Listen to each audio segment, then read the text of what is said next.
Hey guys, and welcome to a new video. Today I want to showcase my new build and especially talking about what happened yesterday and today basically, and just to answer this question, MBX, what happened to your strength stacker?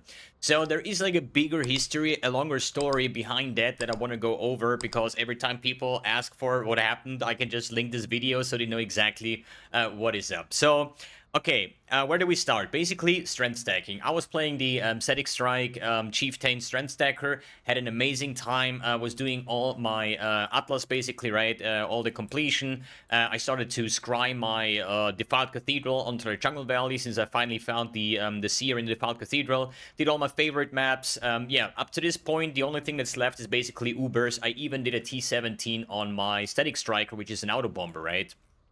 And then after some time, I was like, man, I kind of get bored of pressing, the war cries, enduring cry, battle mage's cry, and then into ambush to a target, to then static strike, and then get the chain reaction going. And like this piano playing, I was kind of getting tired of it. So I said, like, I want to play, or I want to try something different. I want to stay on the strength stacking, but I want to play something lazy. And I decided to do strength stacking Righteous Fire. So I still have some footage from the video that I recorded yesterday for today, but honestly, it's basically me just showing off the Righteous Fire strength stacking and why I'm unhappy with it. And then I was like, yeah, but uploading a video just to rant about a build that didn't work out the way I wanted it wasn't really the way to go for me. So I just, go with the flow, just didn't upload anything. It's just started to level a new character, but this video should also be about the new character and what I'm playing right now. But first of all, what happened now here? So basically, I sold the replica Albaron's Warpath and my Iron Fortress and some other things from the Static Striker to then get the Ivory Tower, and then we basically get a lot of strength and intelligence and reserve all of our life basically to get a lot of energy shield, as you see here on this like early gearing part. This was like about a 20-30 divines investment over here. I was already on like 13,000 ES, right? So the goal was just to get a lot of ES and get the strength stacking, and then basically just get a bunch of like large cluster jewels and scale insane amounts of damage. And basically, normally low-life characters are playing with a Chevron's Wrapping unless you play with a Coruscating Elixir. This is a purple flask over here. The problem is, once this flask wears off, you're instantly dying. And this is like the main reason what pissed me off so hard yesterday, because my damage was very low. I'm going to show you a map showcase as well here. But my damage was so low, I was just spamming Scourging Ray and standing like the boss in the Righteous Fire. But my flask just wore off. And yes, I know there's ways to fix that with like only playing with 3 flasks with a different keystone and stuff like that. But I just don't want to do that, because obviously in the very late game, I want to play with Headhunter or Mage Blood or anything like that, or maybe different keystones. So I don't want to rely on this one keystone to make a functional build, right? And I died like so often actually with this build just because my flask were off. So I was like so mad. And then on top of that, just having absolutely no DPS. Character was tanky, obviously, but that's pretty much it. And then I was like, okay, what are we going to do now? I just sold my Replica Albarons, I sold my Iron Fortress. Do I buy it again? Do I just go back to Static Strike? I kind of regret the decision, even trying out Righteous Fire at this point with a low investment on strength stacking. But lesson learned. I got finally to play with the Coruscating Elixir, and I decided for myself that I'm never ever gonna play this combination again, unless with this one keystone where it can permanently sustain it. But let's check out a little bit of a gameplay here. Was like a T16 map, so you see how that basically looked like. If I actually make this full screen and mute this one, I mean, it's like 2 MBXs here, right? So lean back. I mean, it's Righteous Fire gameplay, but with the Chieftain Explodey, and the goal was basically to make like an Explode RF auto bomber basically, right? But this one is a non-explode, just a Chieftain, ascendancy for Explode. And my damage was already so bad, because once you want to go Explodey RF, then you kind of have to sacrifice a lot for like single target and stuff like that to get the extra Herald of Ash in, and so on and so forth. All this like mana reservation, efficiency fixing. So it's gonna be more expensive and worse in single target, but better clear, obviously. But it just wasn't really the thing. As you see, the monsters they are dying as soon as something explodes. But as I said, it just wasn't my take. So then I was like, wait a second. We talked about the potential Ignite strength stacking character, whether it's Val Earthquake, whether it's Shield Charge Ignite, anything like that, right? And somebody linked me a forum post from like 2 or 3 years ago where somebody tried strength stacking, replica Alberon's Warpath, and then go Elementalist, all damage can ignite, and then use the Black Flame Ring so that the enemy basically takes chaos damage instead of fire damage. And that was basically the goal. But from this forum post, the guy said it doesn't work, and it actually makes sense, because what replica Alberon's Warpath say, let me quickly put this up. Alberon's, wait, there is the forum post. Because the goal was actually, now actually I want to stay Chieftain, but use Surface Heart so our Chaos damage can freeze, shock, and ignite, right? So if you take a look at the replica Alberon's Warpath, they say cannot deal non-Chaos damage. So the thing was like, get a Black Flame Ring, the monster takes Chaos damage instead of fire damage and stuff like that. But the thing though is, the ignite you're inflicting is still fire damage, right? You're still scaling the fire damage, the ignite with fire.multi and stuff like that. The enemy just takes chaos damage, so the core damage is still fire, and it gets disabled by the replica Alberons. So this idea was gone, you know. And then I was like, man, I just want to play something with ignite. I want to play a lazy build, you know, one button, explode everything, and here we are. On EK Ignite. So there was like 3 builds that I was thinking about. It was, in one hand, the Explosive Arrow Ballista that got nerfed because Champion nerf, but I would have played as Elementalist. Then a potential Burning Arrow of Vigor based on the new life rolls on the armor pieces and stuff like that. And maybe a new version of EK Ignite, because the problem is EK Ignite got heavily nuked, right? Determination, flat armor got nerfed, Grace got nerfed, Hatred got nerfed, Divine Blessing got completely removed from the game. So there is a lot of things that got completely gutted on the build, and that's why I definitely didn't want to think about the new EK version. But yesterday I was so unhappy with the RF, and then I was like, you know what, boys, I'm just gonna go offline now. I'm just gonna, you know, do some POB work, think what I'm gonna do while waiting for sales, and then I came up with a complete different version of EK Ignite, and this is this one here.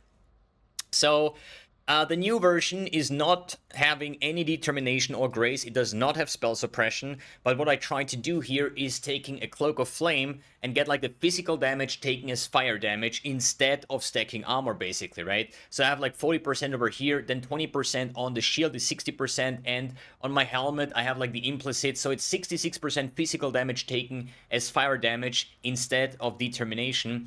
And since the new meta of getting a tanky build would be spell suppression, endurance charges, and maximum resistance, like, what does an Elementalist right now get? Like, literally nothing. It doesn't get endurance charges, it doesn't get spell suppression, like, only a very few bits over here, and it doesn't get max res, because all the max res nodes are on the bottom side of the tree. Spell suppression is over here, and endurance charges is also, like, until, like, here in the Slayer point, so maybe can get this one, but it's not about getting enough endurance charges, right? So that's why Witch is currently in a very, very bad state when it comes to defensives. And if we take a look at PoE Ninja, we're currently seeing the Elementalist being at 1%. Like, basically all the witches, and it's like a couple summoners, but witches are kind of like terrible at the moment, right? We have just Slayers, we have Gladiators, we have Tricksters, we have Jugs, we have Chieftains, we have everything, you know, from the tanky side on the bottom side, it's melee league, so what about EK then, right? Because the items are insanely cheap right now. Nobody gives a shit about any Ignite build, and that's why I said, like, I think I can make a very interesting character for a lower budget. And there is another take to it. Since I cannot get armor, as I said, that's why I'm going Physis, taking as fire as good as possible. But there is another thing, we cannot get maximum resistance, so I decided I'm gonna run this now with a Purity of Fire and a Ruby Flask to try to get as much maximum fire resistance as possible because of the physical damage taken as fire to reduce the physical damage mitigation, but also they removed the physical damage taken from the Purity of Fire Watcher's Eye. Instead, they now have cold and lightning damage taken as fire damage, and that made me think, if I get cold and lightning damage taken as fire, plus I get cold and lightning taken as fire on my Dawnbreaker as well, and we get the Keystone with Tempered of War, I can get up to 90% cold and lightning damage taken as fire, and when I get to 90% maximum resistance at some point, this might be like a very, that was my loot filter, sorry, then I might get to a very, very defensive kind of thing. So but still missing like spell suppression and stuff. But this is like a complete different take. As you see over here, we're running Replica Ember Wake, we run Dawnbreaker, Cloak of Flames, and the March of the Legion, which is the only remaining pair of boots that have the Divine Blessing, so I opted in for that. And this is also a reason why I scrapped the idea of getting spell suppression capped at all, just because this is one less spot. You know, we usually only had like gloves, boots, and the helmet for getting spell suppression, with a Grace Watcher's Eye, with,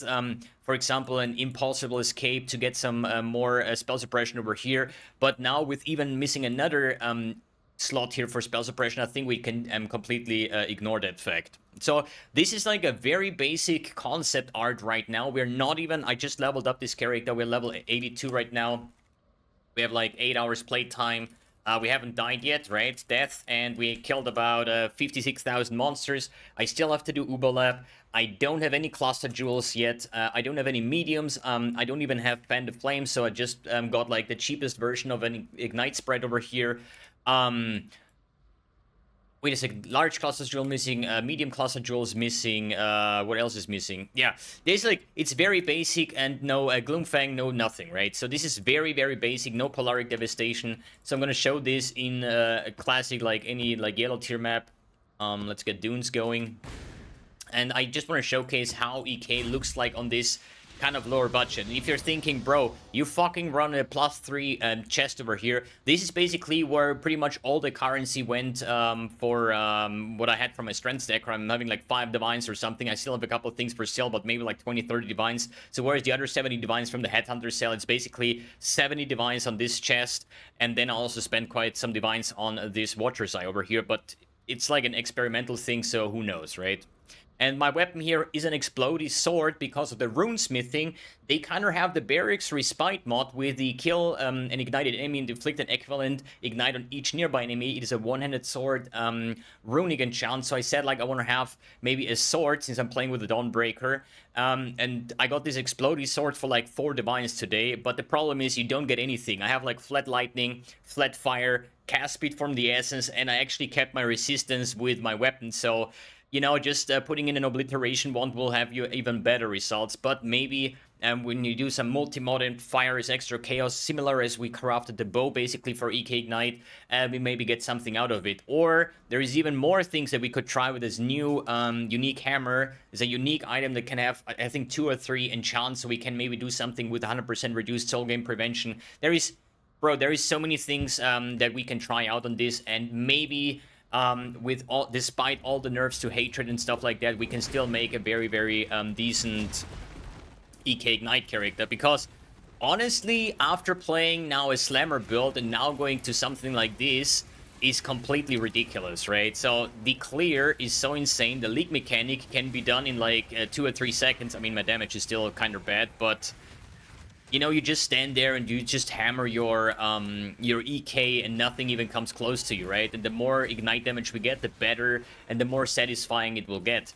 And there is, even for people that still want to use a bow, there is a Fire Explodey mod that you can craft with the Kalguur and Runesmith thingy, right? So you would even save on the Explodey bow if you want to still go that way. But at the moment, it's more or less just like a leveling kind of thing, right? I'm just gonna try to get some levels. I still need to do labs, and for everybody that plays cluster like Ignite builds, they know that, you know, Cluster Jewels is like the biggest damage increase on these kind of like Ignite builds, and not running anything. You know, it's just like a bad showcase. But still, I wanted to showcase the what it currently looks like, right? And once you pick up a Speed Shrine or something like that, you know, this 360 clear with Ignite Proliferation, with the, what is it, Explodey mod and stuff like that. It is so freaking good. I'm having so much fun. This is like, you know, I don't need to like press 150 war cries to try to get anything going. I can just move around and just press like one button and just have fun, basically, right? Can we get like a nice strand maybe? Another thing here, the increased duration is now more duration, right? So my my Divine Blessing with like this one mastery that it lasts 50% longer, just one use case is like 30 seconds of Malevolence. So that's actually even more quality of life. But I'm super interested and curious on how this is gonna like continue to play out, basically, right? So now we have some action here. We got a speed shrine, so now we can just run through, just hammer this one button, have a 360 clear. What is it? Strong boxes are super nice to do with this kind of build because of the proliferation, the red little circles on the floor. So basically, you just open that thing, move away, and the rest should just basically die. Even if you open it multiple times, it will be just a lot better once we start going into the what is it? Really like T16 altar modifiers, having like shit tons of monsters. Thinking about doing what is called Delirium. Alright, this is a double Divine Orb, and this basically means I have found now 3 Divine Orbs. Damn it, okay, this was unexpected. Divine Orb 2 and 3 in the map showcase, lovely. But as you see, boys, this is like every slammer build and whatnot can go F themselves. So if you compare this to something like this, you know, you play the league mechanic, you just stand there. If I have... Wait, I'm crushed. Damn, I have no energy shield. I'm not ailment immune. God, there's so many things to fix, but usually you just stand here and hold down EK and you just kill the league mechanic off and you get your gold within, like, I don't know, like a couple seconds. And yeah, this is like really looking forward if this version is gonna hold up and basically be able to do like all the hard content as it used to be. Maybe this version can become even tankier and stronger as EK Ignite ever was. Still based like after the nerfs and stuff like that, right? So yeah, this is my update for today. I need to get some rest now and try to figure out what we're gonna do, work on more PUBs and just like min-max this build a little bit further to then start grinding and get all the stuff together and see where we're landing and if we're able to farm T17s with this kind of like setup. Alright guys, thanks for tuning in, thanks for watching, and see you in the next video.